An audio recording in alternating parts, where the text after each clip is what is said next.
Berikutnya pemirsa, pemerintah menyebut pertumbuhan ekonomi 5,12% sebagai hasil sinergi kebijakan ekonomi, di mana komponen pendorong pertumbuhan ekonomi yang positif tersebut adalah hasil dari program stimulus yang disalurkan pemerintah. Menteri Sekretaris Negara Prasetyo Hadi mengemukakan pertumbuhan ekonomi yang mencapai 5,12% pada kuartal 2 2025 merupakan hasil salah satunya dari paket stimulus yang dikeluarkan pemerintah. Di mana dalam catatan Badan Pusat Statistik menyampaikan konsumsi rumah tangga berkontribusi terbesar terhadap PDB, yakni sebesar 54,25%. Prasetyo menambahkan tidak hanya satu atau dua komponen. Pendorong pertumbuhan ekonomi kuartal 2 merupakan hasil dari program-program yang digelontorkan pemerintah, termasuk stimulus dan juga insentif. Pertumbuhan ekonomi itu kan terdiri dari beberapa komponen ya. Di situ ada belanja rumah tangga, kemudian di situ ada belanja pemerintah, di situ ada komponen investasi. Nah tentunya kalau hari ini BPS secara resmi menyampaikan mengenai pertumbuhan ekonomi kita ya pastilah di situ berisi seluruh komponen tadi. Bahwa komponen-komponen itu adalah hasil dari program-program atau kemudian kalau dari sisi pemerintah itu adalah hasil dari stimulus-stimulus yang itu disiapkan oleh pemerintah ya memang demikian ininya kerjanya. Pemerintah akan menggelontorkan anggaran sebesar 10,8 triliun rupiah untuk paket stimulus dalam rangka mendorong aktivitas ekonomi pada kuartal 3 2025. Dengan beragam stimulus yang diberikan, target pertumbuhan ekonomi akhir tahun di angka 5% bisa tercapai. Pemerintah bakal menggelontorkan dana sebesar 10,8 triliun rupiah untuk paket stimulasi dalam rangka mendorong aktivitas ekonomi pada kuartal 3 2025. Menteri Keuangan Sri Mulyani menyebut paket stimulus tersebut mayoritas berupa akselerasi program-program prioritas pemerintahan Prabowo Subianto. Mulai dari program makan bergizi gratis, pembangunan sekolah rakyat, rehabilitasi sekolah, hingga pemberian fasilitas likuiditas pembiayaan perumahan atau FLPP. Selain itu, pemerintah juga memberikan dukungan stabilisasi harga pangan untuk menjaga konsumsi masyarakat maupun melalui program deregulasi di sektor pertanian untuk penyediaan pupuk bersubsidi. Untuk triwulan ketiga kita akan terus masih ada 10,8 triliun stimulus aktivitas ekonomi yang akan terlaksana di triwulan ketiga yang kita harapkan juga akan memberikan momentum pada bulan Juli yang baru saja kita lewati dan nanti di bulan Agustus ini diharapkan momentumnya tetap terjaga. Kementerian Keuangan bersama dengan Kementerian Koordinator Bidang Perekonomian juga sedang menggodok sejumlah stimulus yang akan diberikan pada libur Natal dan Tahun Baru akhir 2025.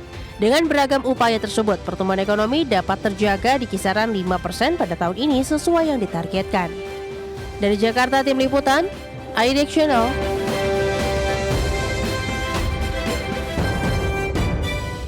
Dalam pembukaan rapat paripurna Kabinet Merah Putih di Istana Kepresidenan, Presiden Prabowo Subianto menyambut baik capaian pertumbuhan ekonomi di kuartal 2 2025 yang tumbuh positif mencapai 5,12%. Ya, di hadapan jajaran Menteri Kabinet Merah Putih, Presiden Prabowo menegaskan bahwa perekonomian Indonesia hingga bulan Juni tumbuh dan bergerak cukup positif di tengah gejolak ekonomi global yang penuh ketidakpastian. Dengan hasil pertumbuhan ekonomi 5,12% ini, Presiden meminta para menteri untuk tetap fokus terhadap pergerakan instrumen-instrumen ekonomi yang langsung berdampak terhadap perekonomian masyarakat. Saya merasa saudara-saudara sudah bekerja sebagai satu tim. Saya kira tanpa kerja keras saudara sebagai tim, tidak mungkin kita capai apa yang sudah kita capai hari ini. Dalam waktu yang masih singkat, banyak sekali yang telah kita capai. Strategi yang sudah saya canangkan ternyata mulai terasa dan terlihat bahwa strategi kita benar, kita berada di arah yang benar. kita berada di azimut kompas yang benar. Ekonomi Indonesia pada kuartal 2 tahun 2025 mampu tumbuh 5,12% secara tahunan. Capaian ekonomi ini tercatat jauh lebih tinggi dibandingkan dengan Malaysia, Singapura, dan Amerika Serikat.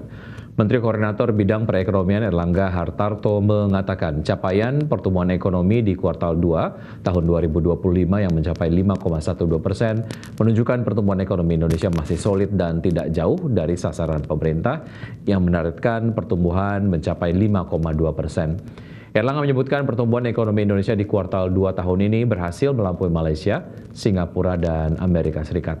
Indonesia hanya berada di bawah China yang ekonominya mencapai 5,2%. Dalam capaian pertumbuhan ekonomi tersebut, komponen konsumsi rumah tangga tercatat tumbuh 4,97% dan komponen impor barang dan jasa yang merupakan faktor pengurang dalam PDB menurut pengeluaran tumbuh sebesar 11,65%.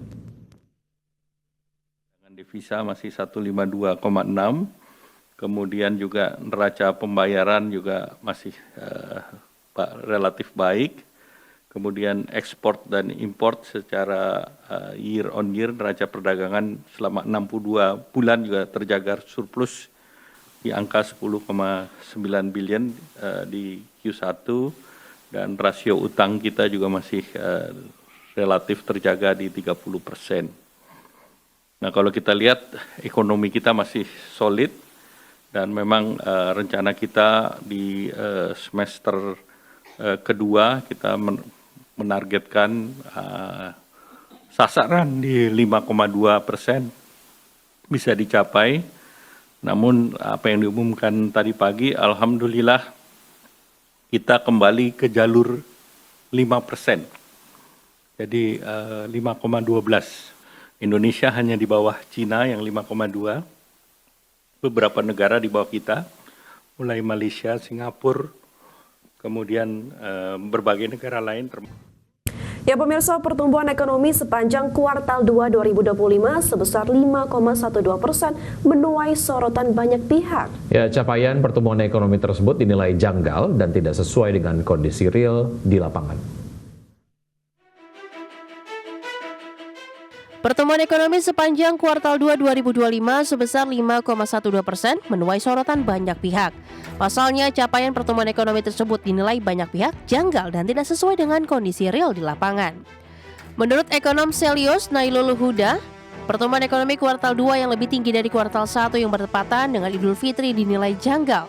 Selain itu, konsumsi rumah tangga yang membuat pesatnya pertumbuhan ekonomi juga tidak sesuai kondisi di lapangan. Terlebih indeks keyakinan konsumen justru turun yang mengidentifikasi konsumsi rumah tangga turun.